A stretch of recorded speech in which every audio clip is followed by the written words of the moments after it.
Welcome to Wake Up Call for the Soul with Bill and Wendy. Hi, Bill. Hey, Wendy. Well, we're so happy to be here again today together to speak about something that I am very excited to talk about. What kind of world is possible? I feel like the last episode, Are We Living in a Simulation, was a little bit of a downer. So I said to Bill, if we're not living in the real world, if we're living in the fabricated world, can we please talk about the real world? What does this real world look like? And what kind of world is possible? Yeah, that's what we talked about. So, this world that we're going to be talking about, the headline is probably that it is the inverse of the world that we talked about in our last episode, the fabricated world of human invention. And so, this world is in the process of coming into being at this time. You can see hints and suggestions of what's coming, but it hasn't arrived in its fullness yet. But I think, to Wendy's point, it probably makes sense for us to talk about this world that is in the process of being born, because maybe then listeners might be able to look in their world and in their lives and say, ooh, oh, that I think that's part of the new world, this new world that's coming into being, that's going to replace and supplant the fabricated world of human invention. Yes, because I want to know what this real world looks like and feels like, and this vision of a happier, brighter new world. So thank you for humoring me in this discussion today. I know that you and I have talked a lot over the years about this world that's coming, this world that is possible, and you do keep telling me it's coming. So I have this hope that we're going to be here in the next 5 to 10 years, because right now it's hard to picture this new real world when we're caught up in this fabricated world and the simulation. So if you haven't heard the episode before, episode 7, go back and listen to it. You might want to check that out before you hear this one. Yeah, so I guess what we can do is just look at the inverse of that world and maybe give a little bit of specificity to some of those things. So, the first thing really that will define this world that is coming into being is unity instead of separation. So, this deeper recognition of the fundamental connections and unities within ourselves, amongst ourselves, even the wholeness of ourselves with all that exists, all that is. So that can be what we could call nature, the natural world, the cosmos, the multiverse. And for me, this also includes source. Okay, so really, I see what you're talking about, just the recognition too, that we are all connected, because through that recognition, we'll feel it, not just in our mind, but we'll feel it. And so we'll want to continue and promote and see other people as connected to each other. Right. In this pseudo reality, we are so addicted to separation that it's very hard for us to perceive or appreciate the fundamental harmonies and unities that resonate throughout the vastness of all that exists.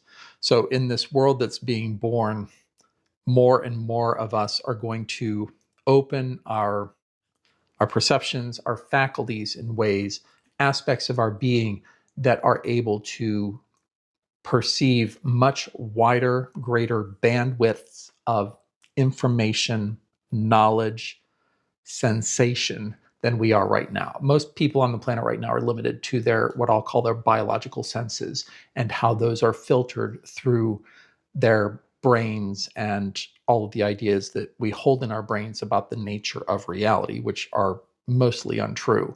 And so when you're able to access all these other perceptual faculties, then a whole other reality world is perceivable. And it's not just a concept or an idea. It becomes your rock solid reality. You just know it to be true because you perceive it through all of your being, not just through your senses and your brain.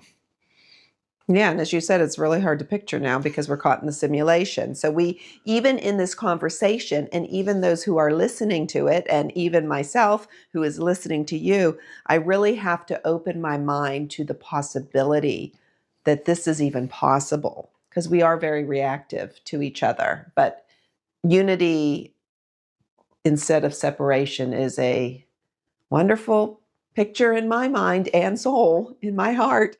So, and with that regards, we're going to have harmony instead of disharmony.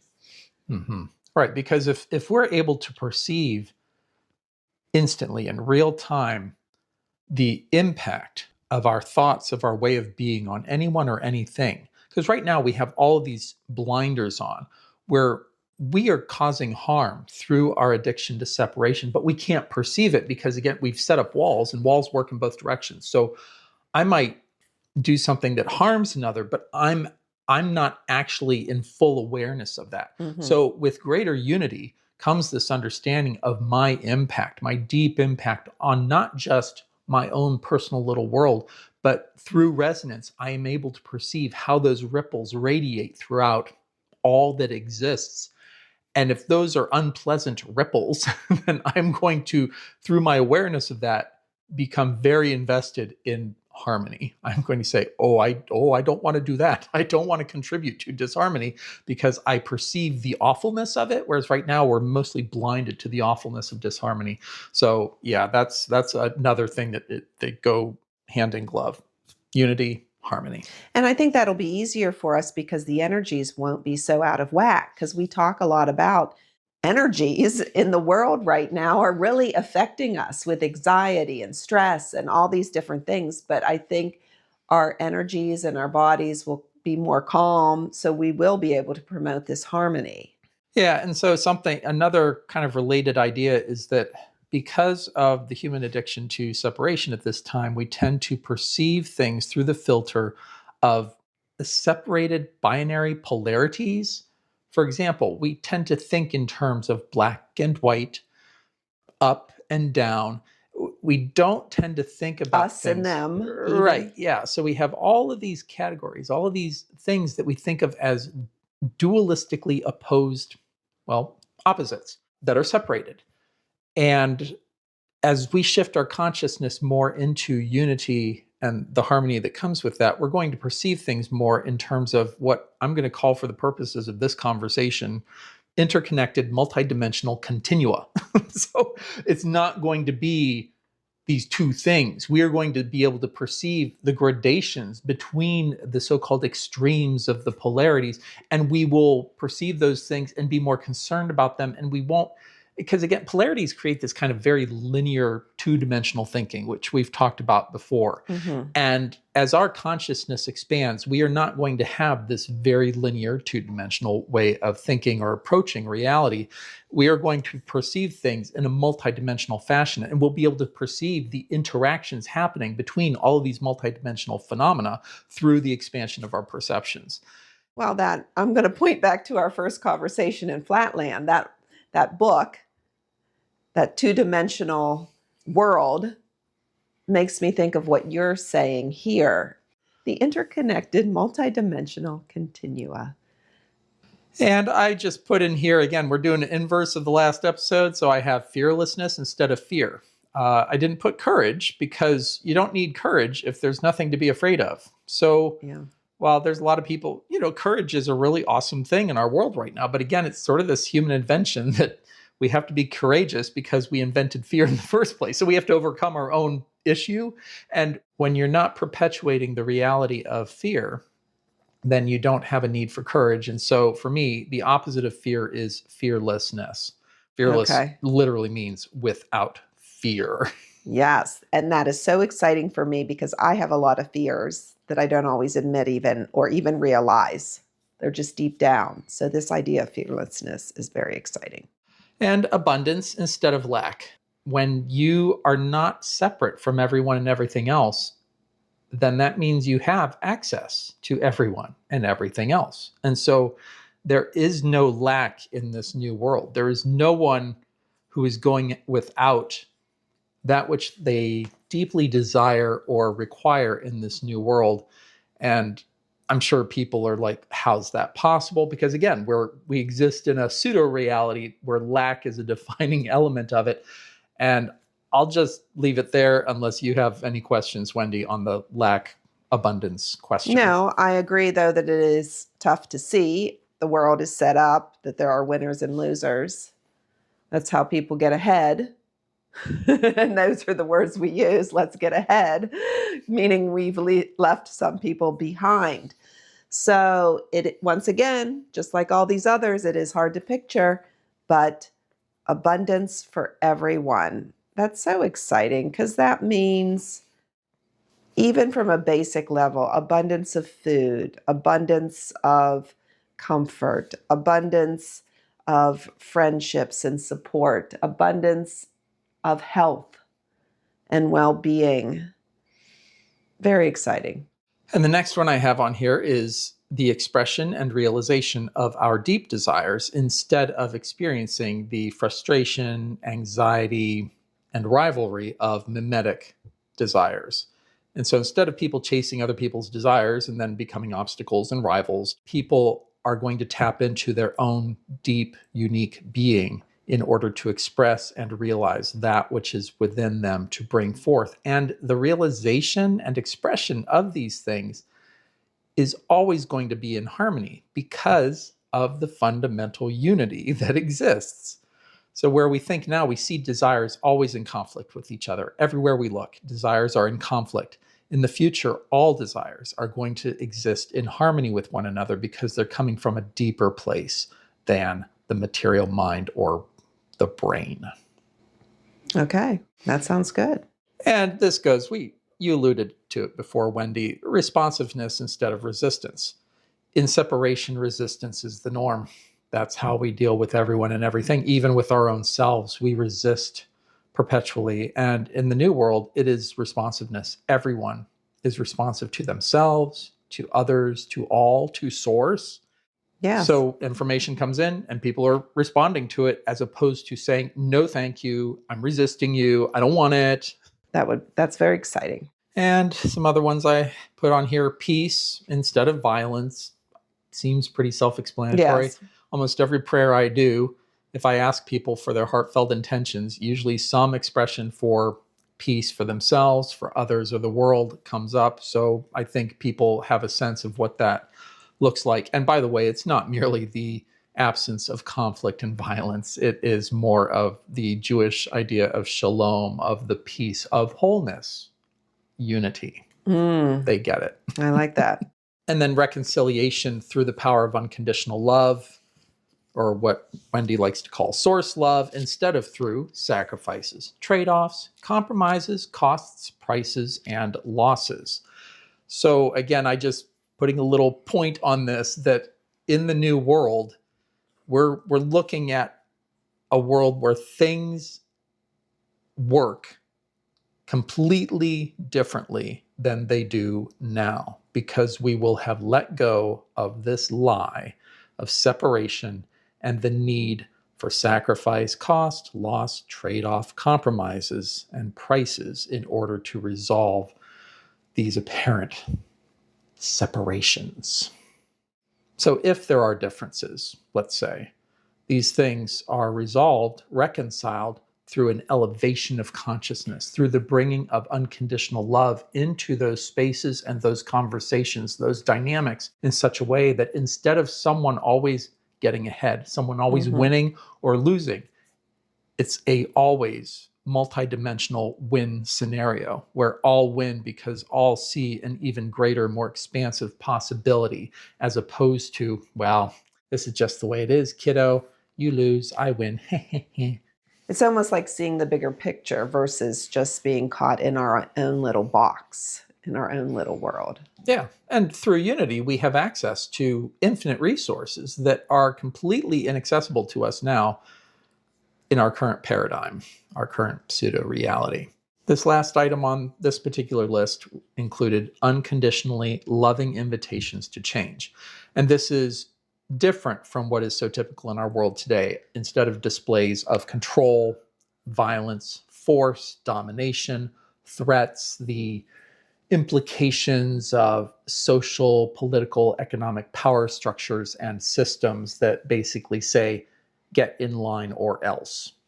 And so in this new world, I just want to put, a more specific point on this, that we're looking at change working very differently, not being based in separation, not being based on fear, control, or domination, but change being invited through love, kindness, gentleness, generosity, a very different reality from our current dynamic.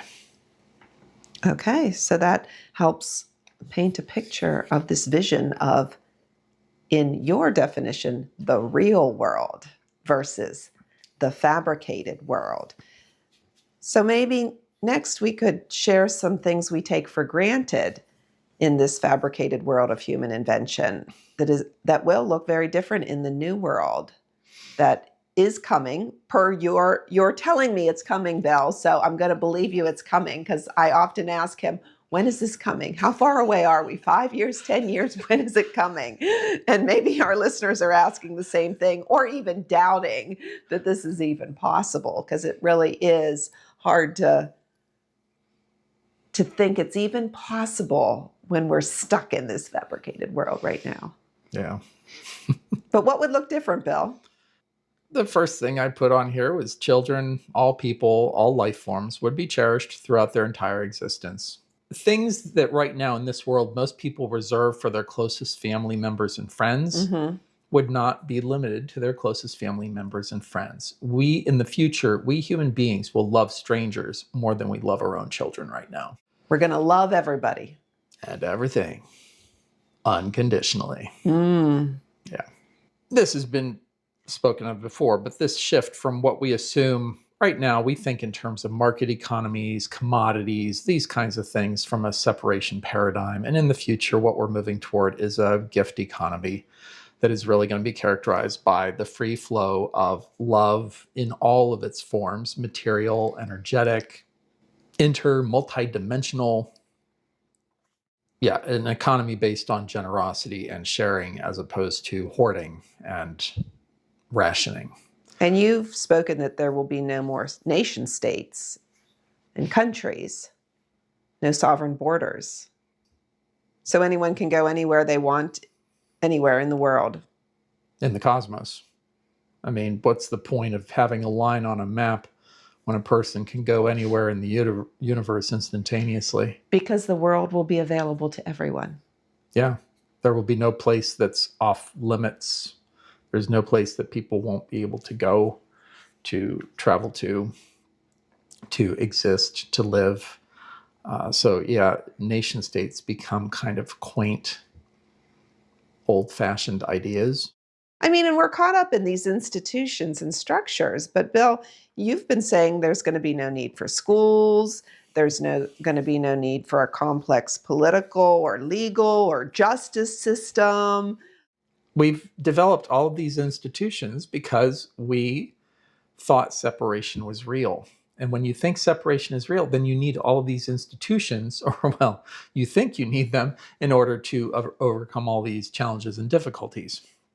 And it's not true. I mean, when people have access to who they really are and to their true connection to source and to everyone and everything, then why do I need an insurance policy?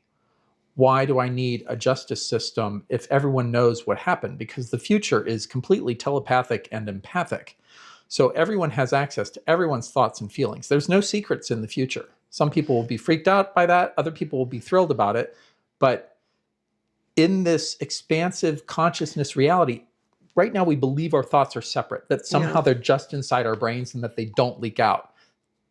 No, thoughts are running around all over the place, within brains, between brains. Now, wait a minute.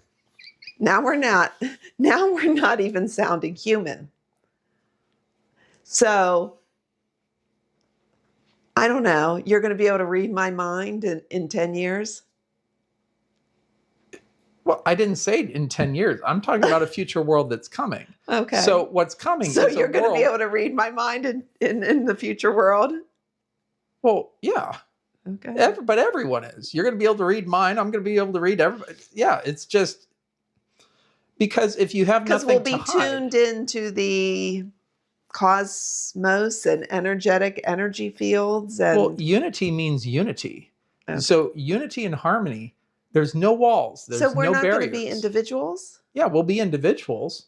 We will be, well, individual might not be the right word.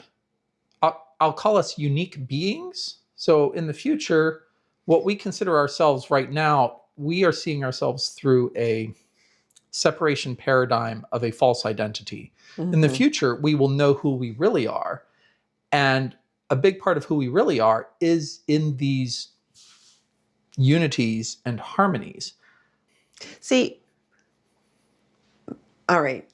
Sorry to be so difficult in this episode because I am on board with this vision of the future and it seems so great. But I guess there is a threshold even that I get to when Bill talks about these things, because really what you're talking about to me sounds like, in a way, the afterlife, what I picture, and heaven, or the cosmos there, where we're all interconnected and we're all unity and we're all kind of reading each other's thoughts. Like that's what that seems like. But you're saying that this is going to be on Earth, or are we even going to call it Earth? Oh, we'll probably still call our planet Earth, Okay. or, something more beautiful than But that. that's what you're saying. Yeah. When we created separation, we separated life in biological bodies and life in spirit. Those worlds are coming together and they're going to be much more Okay. connected than they were. So it would be really weird for people on Earth to think that their thoughts and feelings are separate from one another when it's not that way in the spirit realm. So, exactly, right. In a way, you can look at it different ways, but it's almost like heaven coming to earth or earth rising up toward the heavens. Okay. Well, I mean, this does sound good. I mean, I would say it, I'm sure that some people This is will a big be excited shift. about this and other people Yes. will be horrified, and probably most people will be a bit of both if they actually take what we've talked about seriously. Wait, you mean people will know what I really think? So Yeah. one of the things when I realized that we were moving toward this reality is I'm like, I really need to clean up my thoughts, Well, because, if other people are going to be hanging around in my brain and in my thoughts, I better clean up my act. I know. And what different people we would all be even now if we could hear each other. That would be We would something. be horrified, probably. Probably for the most part, yeah. For ourselves too. Me, And other that's why people we hearing my don't, for the thoughts. most part, hear these Yeah, things as clearly as we could. Part of it is in this transitionary phase to help us not to go crazy. I know. Now I feel like there's a big question here. How are we going to get there? It's just hard for me to see us getting from point A to point B. And I know you said it's not linear. No. What are your thoughts there, Bill? My first thought is that there's no way we're getting there by ourselves. I could We're agree only with that. we're only going to get there with ridiculous help. Help Mm, from source, help from those in the spirit realms who are able and willing to help from those from other worlds and other dimensions who want to help. It's only with a ridiculous amount of help that we are going to bridge this chasm between where we are now and where we're headed. It's only going to be with a lot of help. the good news for me is that I have hope. And I do believe in the possibilities of unity, harmony, interconnected, multidimensional continua, fearlessness, abundance, expression of our deep desires, responsiveness, peace, reconciliation, and unconditional love. So, those are the things that you have painted for me in this view of a real world. And I am very excited about it and excited about the possibility that we can get there. Not sure when that will be, but I'm going to take away this picture of this different world, because I agree that the world that we live in is very fabricated. Yeah, and I guess the thing that I would put in here, what's the alternative? more of what we've been doing for millennia, more separation, more illusion, more pain and suffering, it's unsustainable. Mm-hmm. I've known it was unsustainable since I was a kid. I knew deep down somewhere that we can't keep doing this. I didn't know what the answer was. I didn't know that it was possible, but I just knew we can't keep this up. Mm-hmm. And a lot of what we're seeing in the world now are the logical conclusions of the insanity that flows from harboring and perpetuating the idea that separation is real when it's an absolute lie. And so people can listen to this episode and say, Bill's crazy. He's Pollyanna. He's some kind Mm-hmm. of ridiculous idealist. And I'm not going to deny any of that stuff. But if you think that we can keep going the way that we are, if anyone thinks that that's possible without the annihilation of our species and our planet, I think you really need to take a hard look. You need to take a hard look at yourself and at this world, because what we're doing right now, it is unsustainable. Even if people can't see it, it's going to become clear. It's going to become ridiculously clear that we have to choose a different direction. And I'm thinking about a line from a song years ago. I think it was a Casting Crowns song. The line was, when you hit rock bottom is when you start looking up. And Mm-hmm. I think that what our species is in the middle of is we are headed toward our rock bottom so that we can start looking up and saying, okay, help, please, let's turn this thing around. And you're not alone. You're very good at putting thoughts and words into a better perspective for me to understand. Just spelling this out is helpful to see what is possible and what is the real world. But there are lots of people, and you have lots of friends that are working towards this and tapping into your heart's and soul's desire and working on helping the planet and the world. So there are a lot of people out there like you, Bill, and I've met them that are really doing their best to move from this fabricated world to this real world that we all desire and that we all want. And for every person on this planet trying to make it better, there's a million in spirit from other planes, dimensions, and planets that are working toward the same thing too. And that's why this new reality is inevitable, because however many human beings you count on the planet, each one is backed by a million from a gazillion other realities that, by the way, are very much like the one that has been described in this podcast. Yay. And we'll probably talk more about that on a future episode, I'm sure, one day. It could happen. Well, it's been great talking with you today, Bill. Yep, it's always a pleasure, Wendy. Until next time. Until next time. Thank you so much for listening to Wake Up Call for the Soul with Bill and Wendy. We hope you'll join us next time.